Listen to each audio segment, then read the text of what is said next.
morning, Washington, D.C. On this day, 102 years ago, the League of Nations assigned the mandate of Palestine to Britain with the 1918 Balfour Declaration. This would be the start of Israel's brutal occupation of Palestine, 102 years ago. Last week, the International Court of Justice declared the Israeli occupation of Gaza, the West Bank, and East Jerusalem illegal. It also unequivocally found that Israel is committing apartheid against Palestinians in the occupied Palestinian territories. This ruling is not just a validation for what we Palestinians have been screaming for decades. It is a clarion call to the world that the time for action has been overdue. For too long, Palestinians have endured unspeakable suffering under the shadow of occupation, settler colonialism, and apartheid. The ICJ's decision shines a light on the truth that has been obscured by political maneuvering and willful ignorance. Yet the true measure of justice will be seen not in the proclamation of law, but in its enforcement. Over and over, we've been forced to confront a damning reality. The United States has played a central role in enabling Israel's genocidal campaign in Gaza and its broader occupation of Palestine. Our tax dollars fund the bombs that rain down on Palestinians. Our political leaders offer unwavering support to a regime that systematically oppresses and brutalizes an entire people, now recognized by international law. For Congress to allow a war criminal like Bibi to enter the halls of our legislative chambers, let alone our country, is nothing short of disgraceful.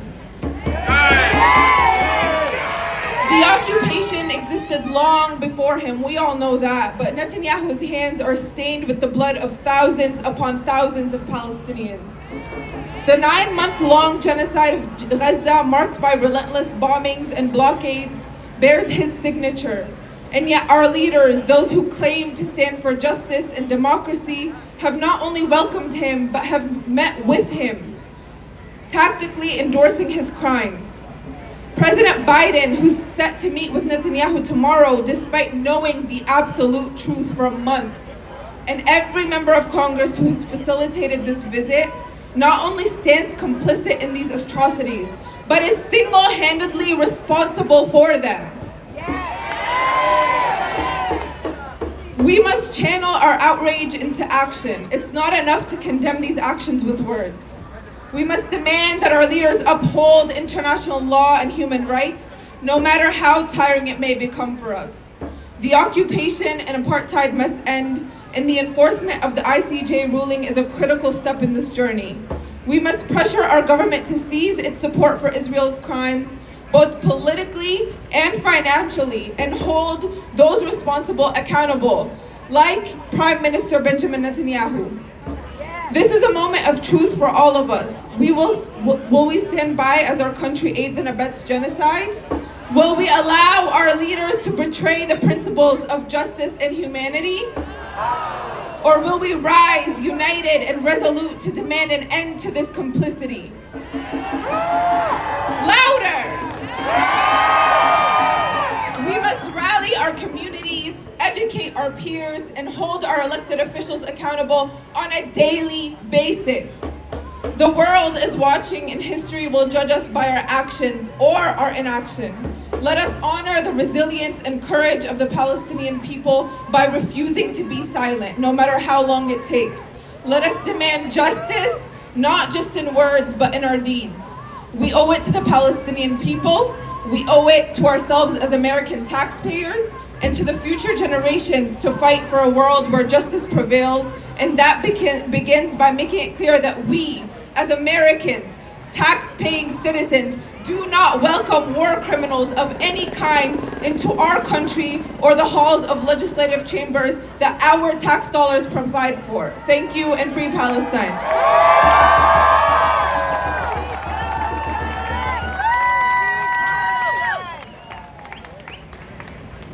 Hello to everyone.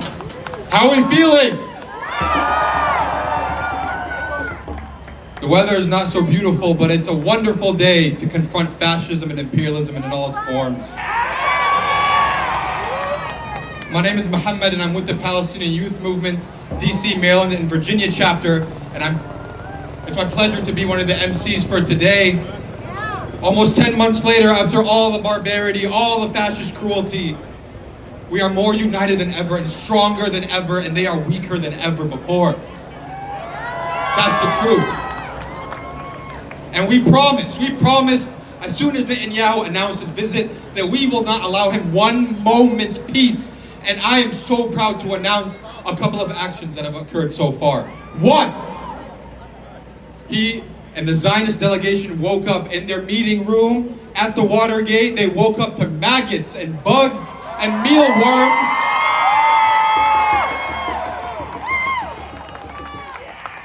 Like they deserve. And as we speak right now, 4 intersections around the Capitol have been blockaded by the people, for the people.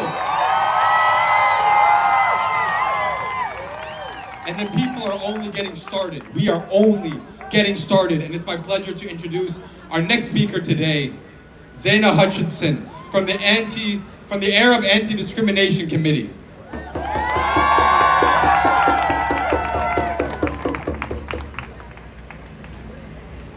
Good morning, Washington.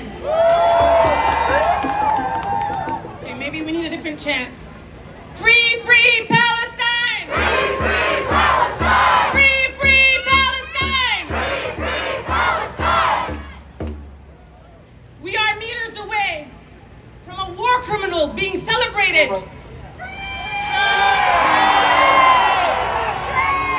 They're not only celebrating a war criminal, they are protecting a war criminal.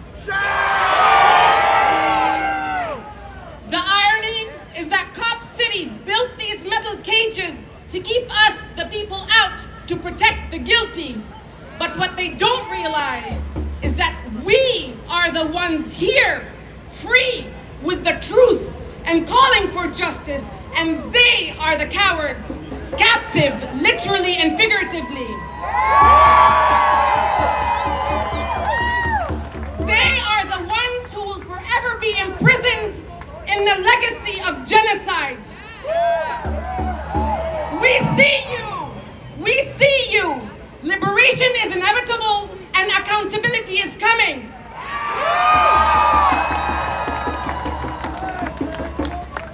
We protest a genocidal maniac, his supporters and enablers, and demand his arrest. But we will not give them the attention they so crave.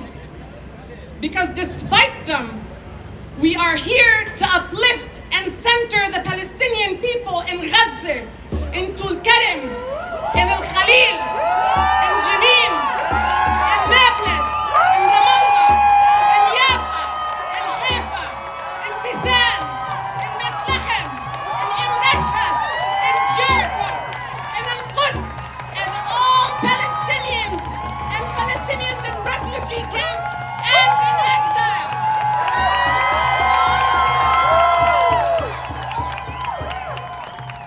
We protest a genocidal maniac, his supporters and his enablers, and demand his arrest. But we uplift the memory of Muhammad Bhad, whose last words were, "Bas ya habibi," while being mauled by an Israeli army dog and then left to bleed to death. And we uplift the memory of Hind Rajab, of Sidra Hassoune, and the tens of thousands of Palestinian children killed by the Zionist entity over decades. We protest a genocidal maniac, his supporters and his enablers, and call for his arrest. But we uplift Palestinian journalists, academics, healthcare workers, farmers, thinkers, athletes, artists, and all resistance to oppression, subjugation, and genocide.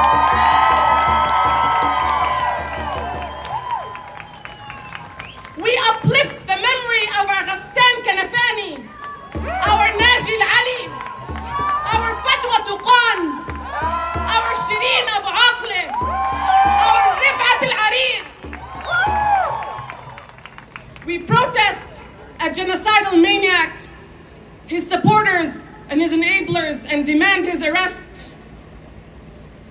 But we uplift the thousands of Palestinians in all of the Zionist dungeons and torture camps. Let's make sure they hear us when we say, we don't ask permission to end genocide. We demand it. We don't ask for permission to end apartheid. We don't ask for permission to return to our homeland. We demand it. We don't ask for permission to free Palestine. Because liberation is a right, not a gift. Together we will not be denied. We will not back down. We will not be defeated. We will not surrender. We will not submit. Let's stay focused. Let's remember that Palestine unites us. Lastly, look around you. Each and every one of you is part of a just and historic movement. And it's called a movement because it can't be stagnant. It has to continue. Take care of yourselves and each other, because togetherness and justice is more powerful than any of their weapons. So while we are here powerfully together, let's remember and let them hear us in Gaza, in Palestine, and in every room and chamber in Congress when we say, free, free Palestine! Free, free Palestine! Free, free Palestine! Free, free Palestine!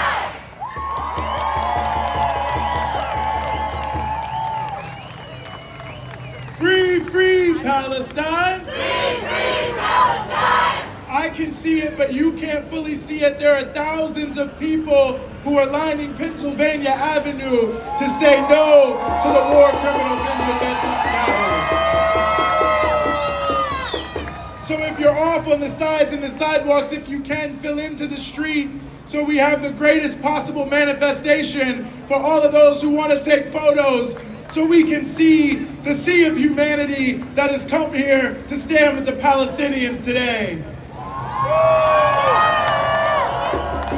The Reverend Dr. Martin Luther King said, a time comes when silence is betrayal, and we will not be silent in the face of a genocide. Dr. King spoke those words at Riverside Church in New York City. And I'm honored to bring to the stage, and I ask you to give a warm welcome to the Reverend Adrian Thorne, the senior minister from Riverside Church.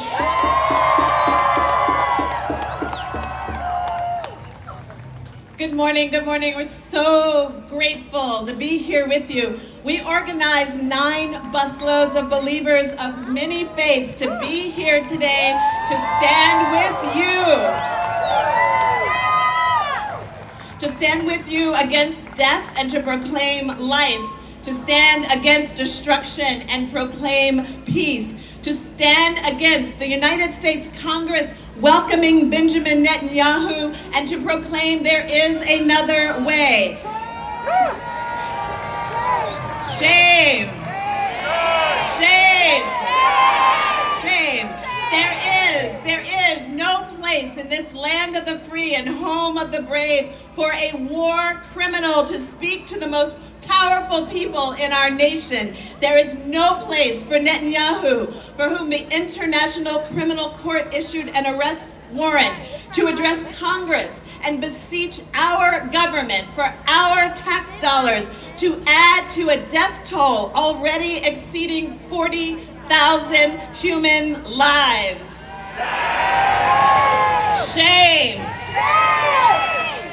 Evil swept the land we call holy on October 7th, and evil continues to sweep the land. But let's be clear, beloved, when we fight evil with evil, evil wins. Crimes against humanity are not welcome in these United States. Benjamin Netanyahu and his death-dealing policies are not welcome in these United States. And we have gathered from all over the country to say we stand against giving legitimacy and a platform for Bibi to address our United States Congress. As followers of Jesus Christ, the Riverside Church grounds our justice belief in an understanding that all people are made in the image of a loving God, regardless of how they name God or if they name God at all. We refuse to pick one baby over another baby. We refuse to pick one grandpa over another grandpa. We condemn Islamophobia. We condemn anti-Semitism in all their hateful manifestations. We honor life, and we mourn all those killed in this ongoing brutality. I offer these words today for the freedom of our siblings in the Holy Land, as well as for our own freedom. In the words of Angela Davis, if Palestine can be free, then we all can be free. The Riverside Church in the city of New York calls for the release of all hostages, calls for the release of all prisoners being held in Israel without cause, calls for an immediate and adequate aid distribution to Gaza, and an immediate, just, and permanent ceasefire. We encourage all people of faith and all lovers of life to do the same. Amen. Free Palestine!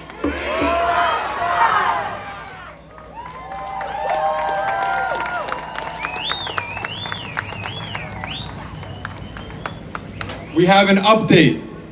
Previously, I told you there were 4 intersections that were been blockaded by the people for Palestine. Now it's 5.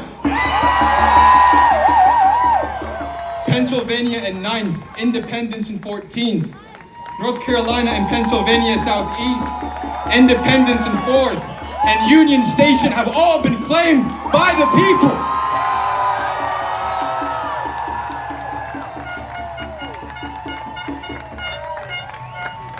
All I'll say is stay tuned. More to come. Now please give a warm and heartfelt welcome to our next speaker all the way from New York City, Rabbi David Feldman.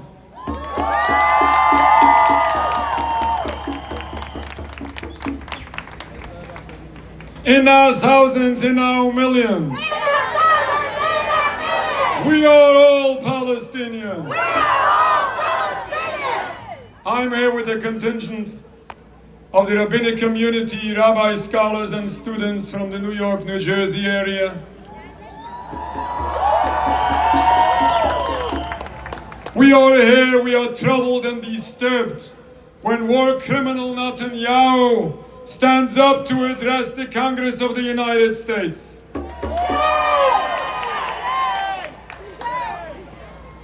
He comes here supposedly representing all Jews and claiming that the Jewish religion supposedly condones his movement and the actions it carries out.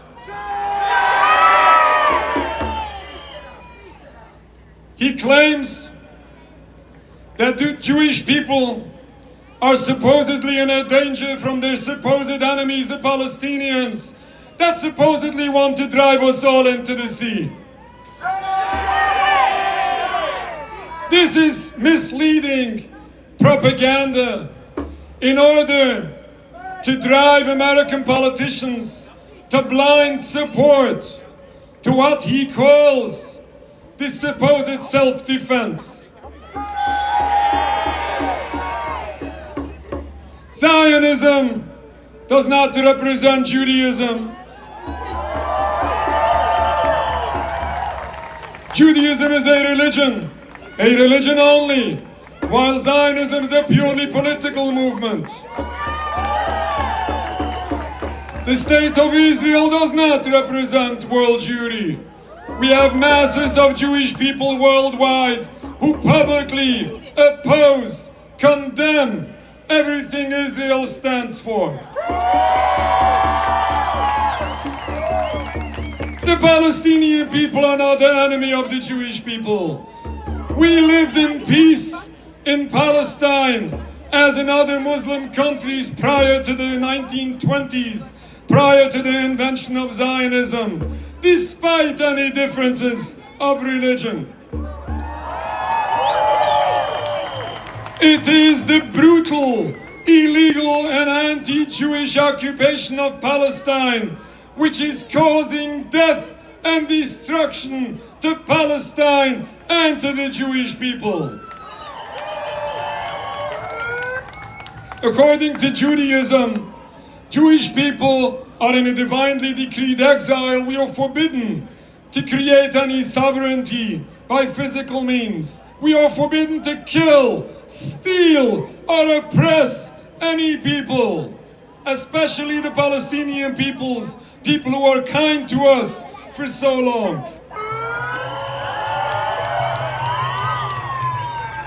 We condemn the movement of Zionism.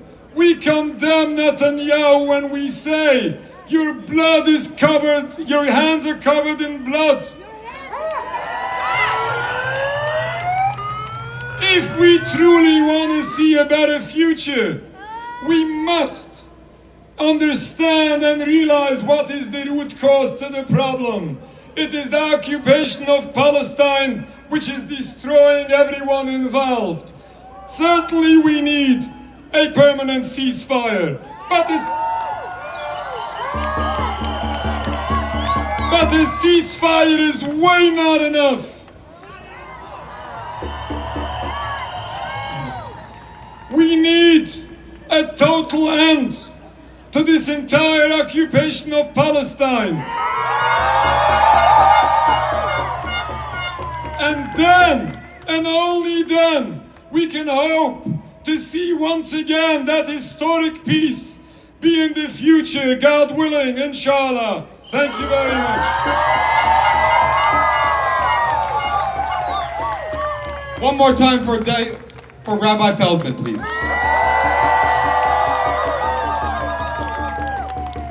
Now, previously I told you there were 5 intersections that were taken. Let's add one more.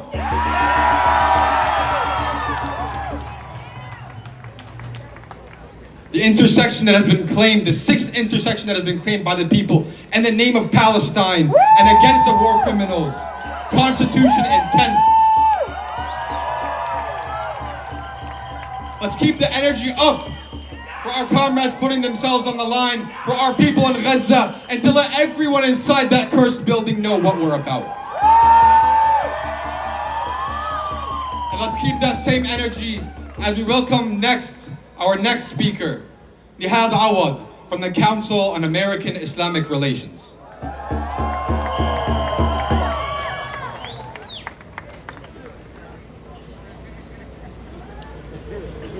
Assalamu alaikum.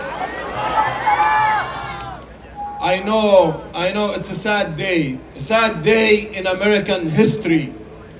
You know why? Because there is a war criminal in town.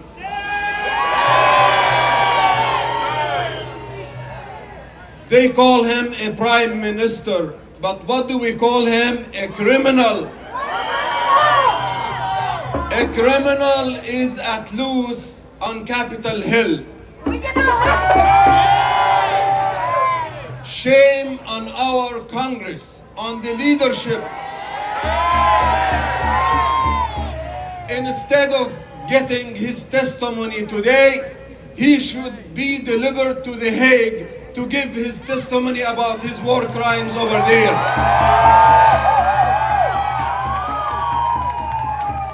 Ladies and gentlemen, this war criminal Netanyahu has a long history of crimes against humanity, has a long history of manipulating our own government and exploiting America's generosity.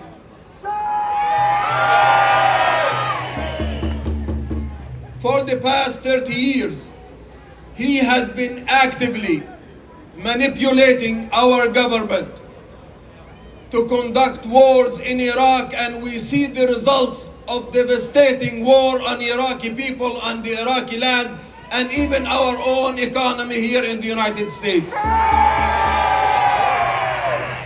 And now, today, in a few hours, he will deliver a blistering, manipulative, deceptive speech to crack down more on the Palestinian people and destroying them, destroying their lives, their properties, and their own future state.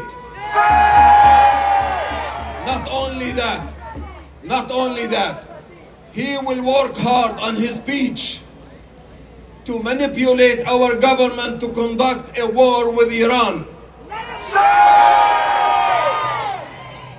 This war criminal has said in many speeches, and I paraphrase, he believes that the American people are stupid and they can be manipulated and can be directed the way he wants it.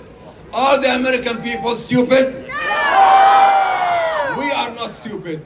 We have exposed his deceptive tactics. We have exposed his criminality. He is a danger to the region, even to the Israeli people themselves, and he is a danger to American national interests and to the world security and safety. Today, we applaud members of Congress who could have been in that house, the House of People, applauding a war criminal, but they decided to boycott them, and we appreciate these people and we thank them. If the Vice President Kamala Harris found a way to skip the criminal's speech, what about those people who are planning to go there? Shame on them. Brothers and sisters, as I conclude, protesting like this and protests are magnificent. We are voicing our opinion, and we are showing that the American public will never ever be fooled again by Netanyahu and his extremist government.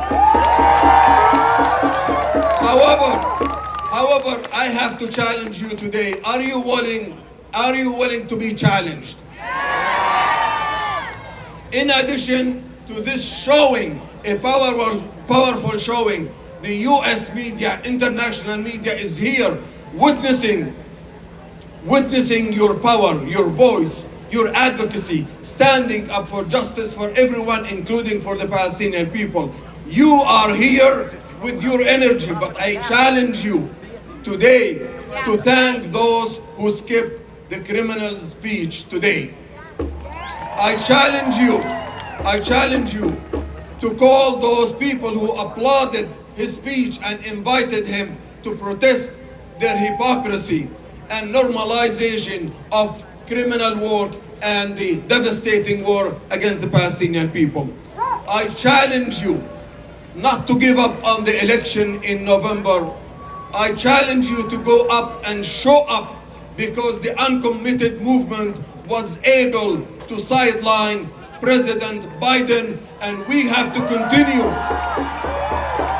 We have to continue to put up our demands for ceasefire, for ending the US military aid to Israel, for the US complicity in these war crimes, and for the US to commit to rebuild Gaza and work for a peace process that will lead to the creation of the Palestinian state on their own homeland.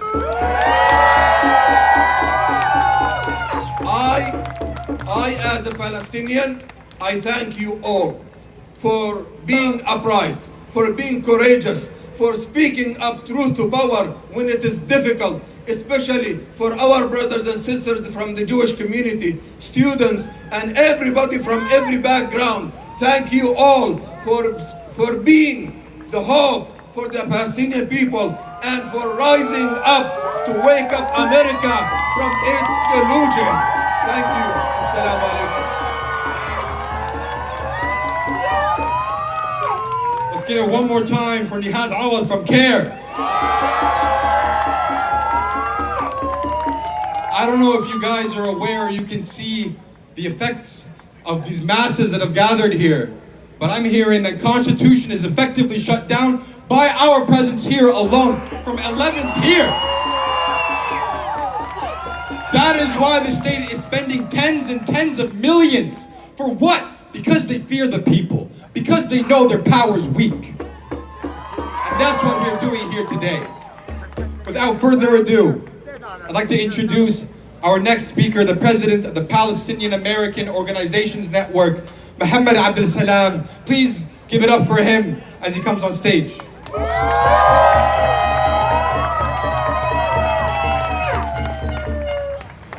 Good morning, DC. Let's let Netanyahu know. Netanyahu, you will know. Can you please chat with me? Yes.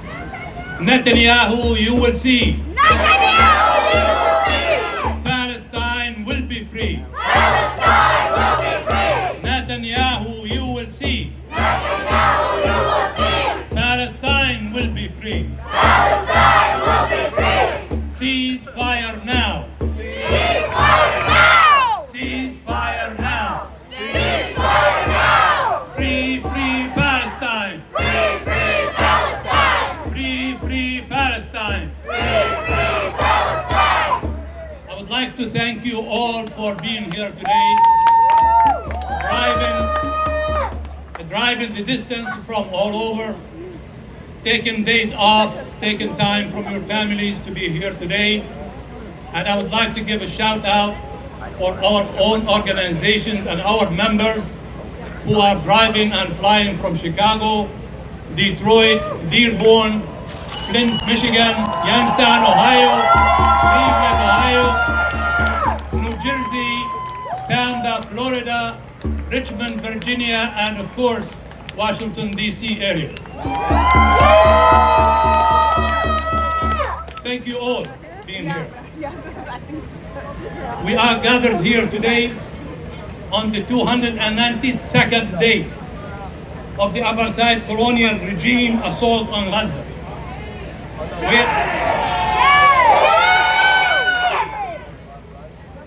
Netanyahu thought it's going to be a cakewalk. And it has been the longest war Israel ever fought. If a small land like Gaza, less than 135 square miles, can hold Israel to a 292 days of war. Okay, imagine if all areas in the Middle East can gather together and pull together a unified front.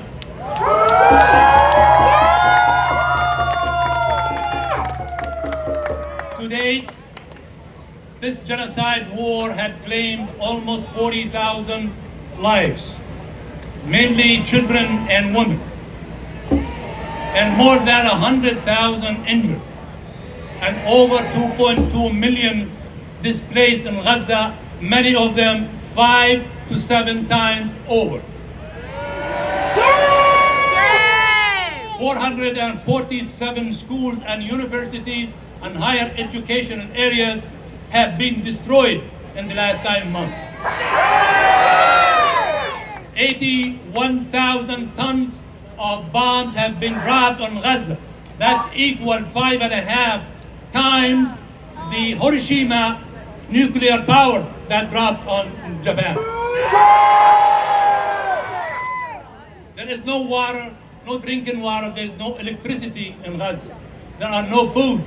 All exits to Gaza has been blocked, and there is nothing can come in out of Gaza. Even the injured cannot leave. Over 230,000 residential units have been destroyed in Gaza. When the war stopped, many of these residents of Gaza will never have a place to live for years to come. Today, we are gathered here to tell Netanyahu, to tell our Congress, shame on you for harboring an international crime. Shame on Biden for giving him a visa.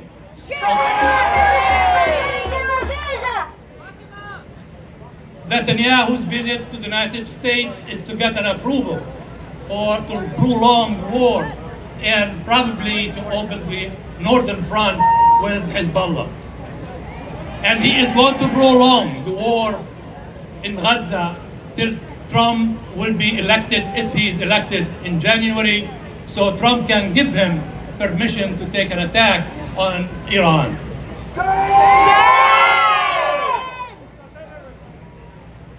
Today we call on our elected officials for the following.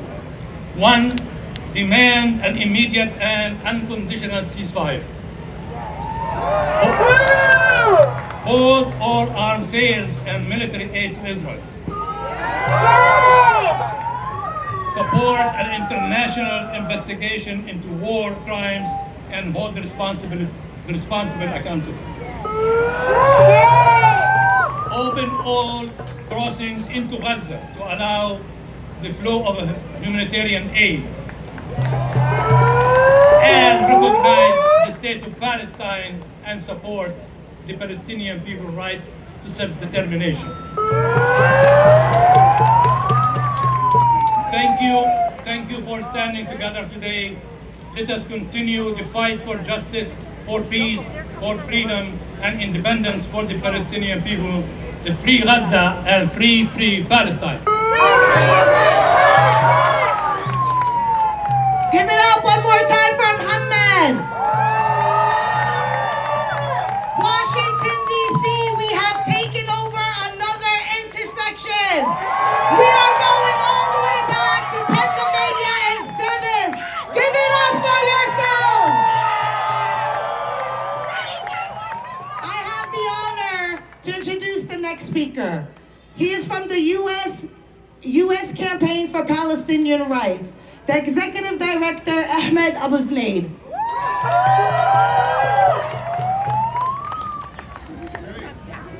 What's up, my people? I'm here to represent the U.S. Campaign for Palestinian Rights, an organization dedicated to ending all U.S. military aid to the colonial state of Israel.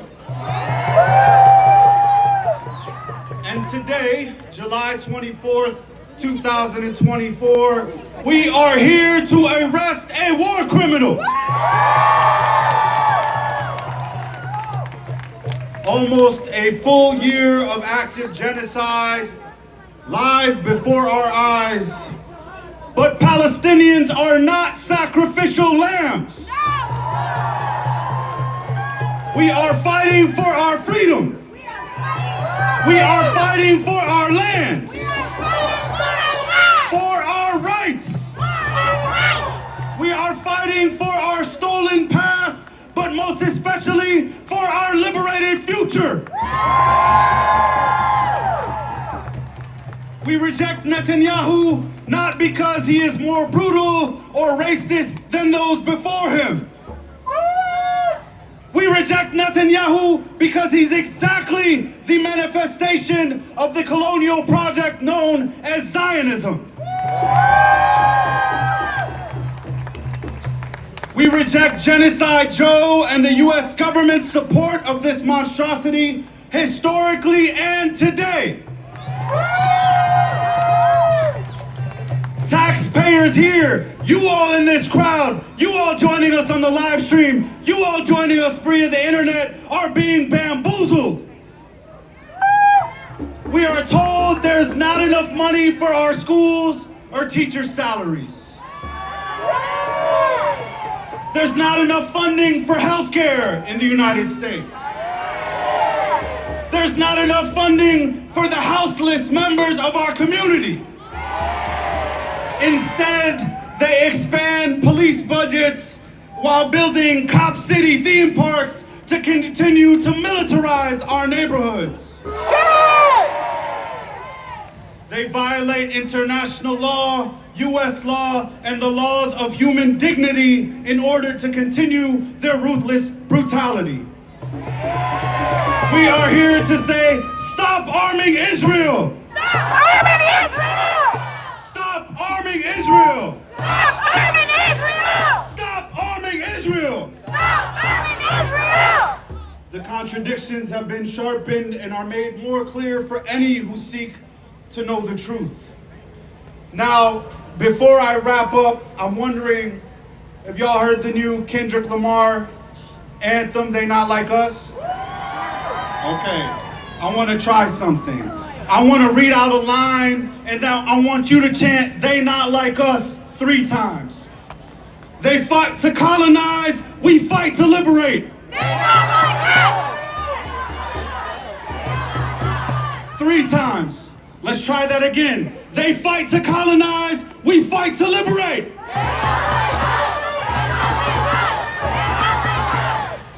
They fight to kill, we fight to live. They fight for hate, and we fight for love. The people of Gaza see you, the people of Palestine see you. Thank you so much for being with us. We won't stop until we stop arming Israel.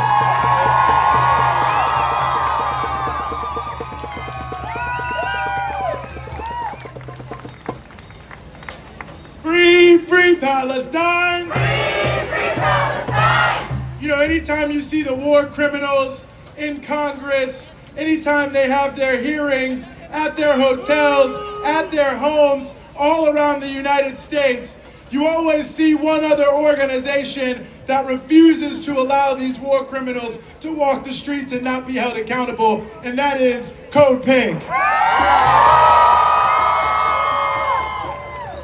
And just so you know, they were there this morning when Mr. Netanyahu left his hotel so that he would know the people are not going to allow him to be in Washington, D.C. without us coming out everywhere he is, saying stop the genocide and end all U.S. aid to Israel.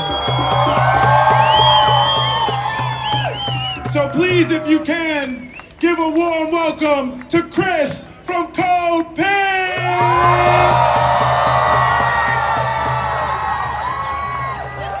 Netanyahu, you can't hide!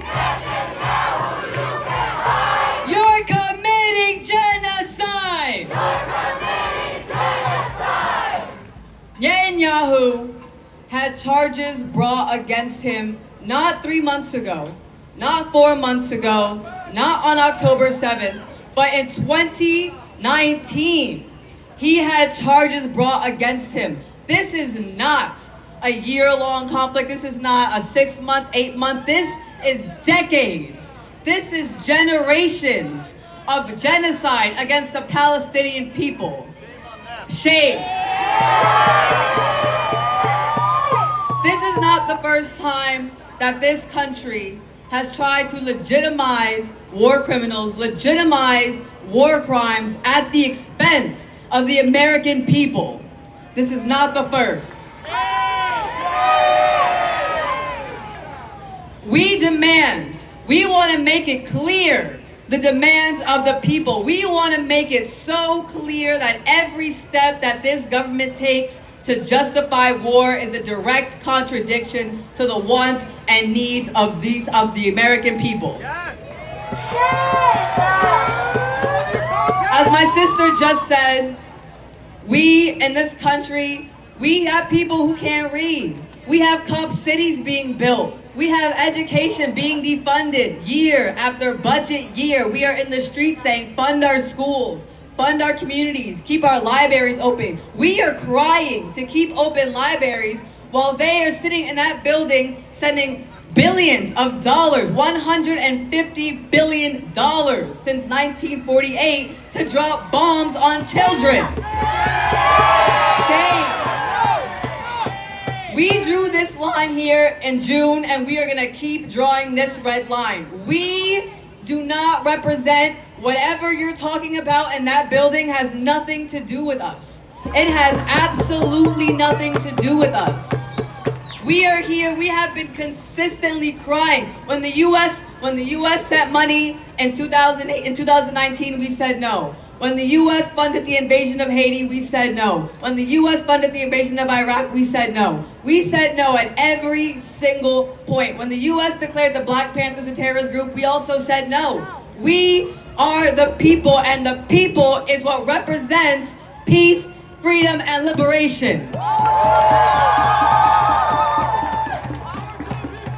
And I want to continue to make it clear. The people in that building, Hakeem Jeffries, Richie Torres, Blinken, all of those people, shame, shame, shame.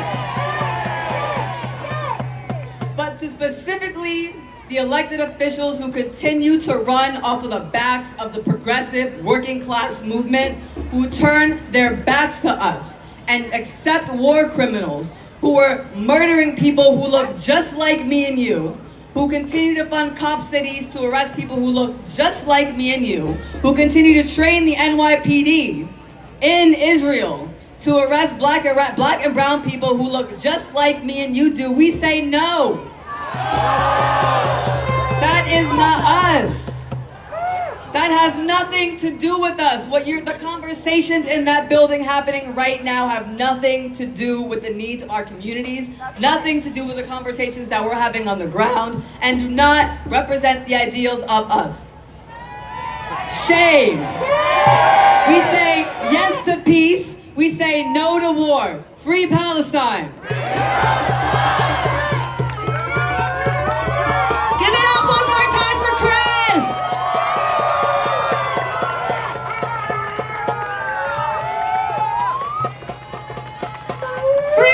Free Palestine! Free Palestine! Free Palestine!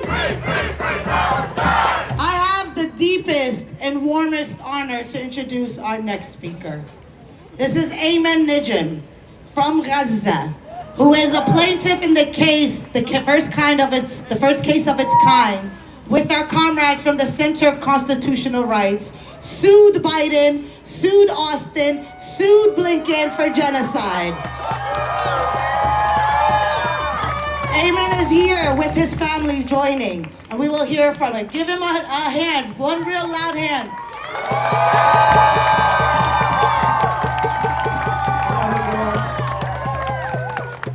Thank you.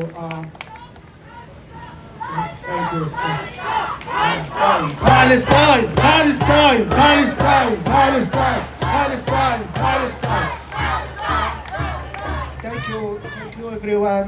My wife and 3 kids are joining you today, not only as a family, but as voices of families who denied basic human rights in the most live stream genocide in recorded human history.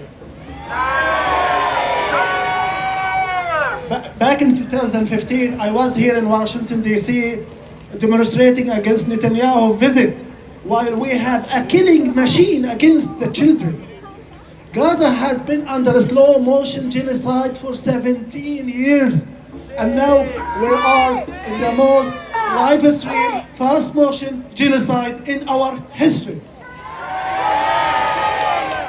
I am also here representing the plaintiffs and families of all of Palestine, of all of the indigenous people of Palestine.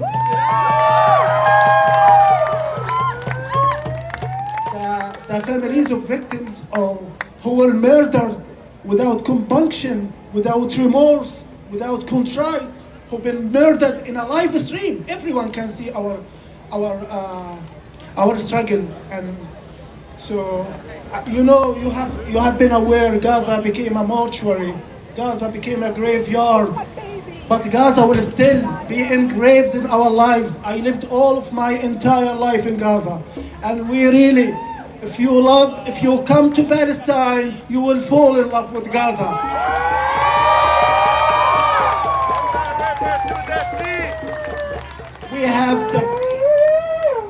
We have the beautiful beach. We have the generous mother that I couldn't talk with her for the last 200 days. All of my aunts are really spread all over Gaza, internally displaced for time and time again. It reminds us of 1948 Nakba, where 800,000 people were kicked out, forcefully kicked out from their indigenous land. It will be a reminder to us as indigenous people.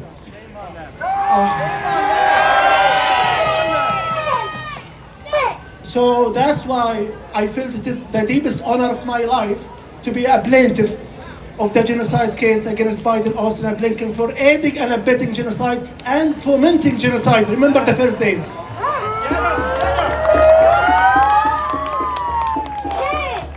So we are unequivocally indigenous people.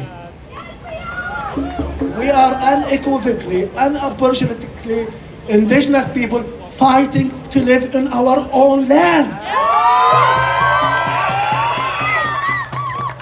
And as a plaintiff, as victims, as survivors, as everyone in Palestine, we will continue the path of justice. The path of justice is extremely long. It's extremely long, and we will keep fighting. But also we will do everything in our power to ensure that this government is held accountable for war crime, crimes against humanity, genocide.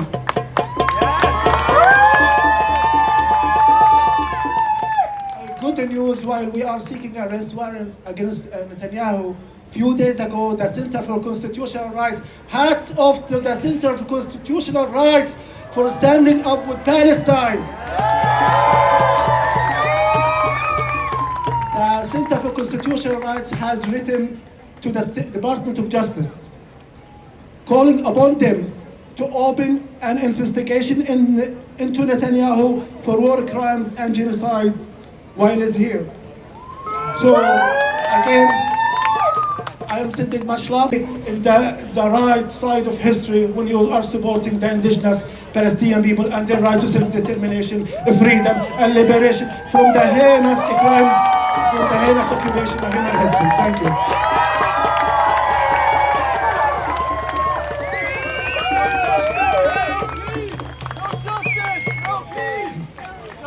I'm sure many of you saw an amazing thing that happened this week. 7 of the most significant unions in this country sent a letter to the White House demanding an immediate halt to all military aid to Israel. The Association of Flight Attendants, the American Postal Workers Union, the International Union of Painters, the National Education Association, the Service Employees International Union, the United Auto Workers, and the United Electrical Workers. Say it with me now, say it with me now. Workers of the world unite. Workers of the world unite. Palestine is our fight. Palestine is our fight. Workers of the world unite. Workers of the world unite. Palestine is our fight. Palestine is our fight. Workers of the world unite. Workers of the world unite. Palestine is our fight. Palestine is our fight. Now I want you to give a warm welcome to the President of the American Postal Workers Union, Mark Diamondstein, and Brandon Mancia from the UAW.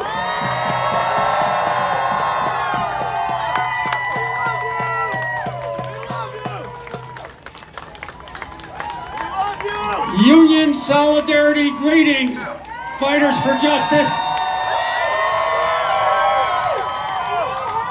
In the spirit of working class solidarity and justice, the American Postal Workers Union, AFL-CIO, stands with humanity and the suffering people, workers and unions of Gaza, in calling for a long overdue ceasefire and massive humanitarian aid to the 2.3 million people of Gaza, walled in, displaced.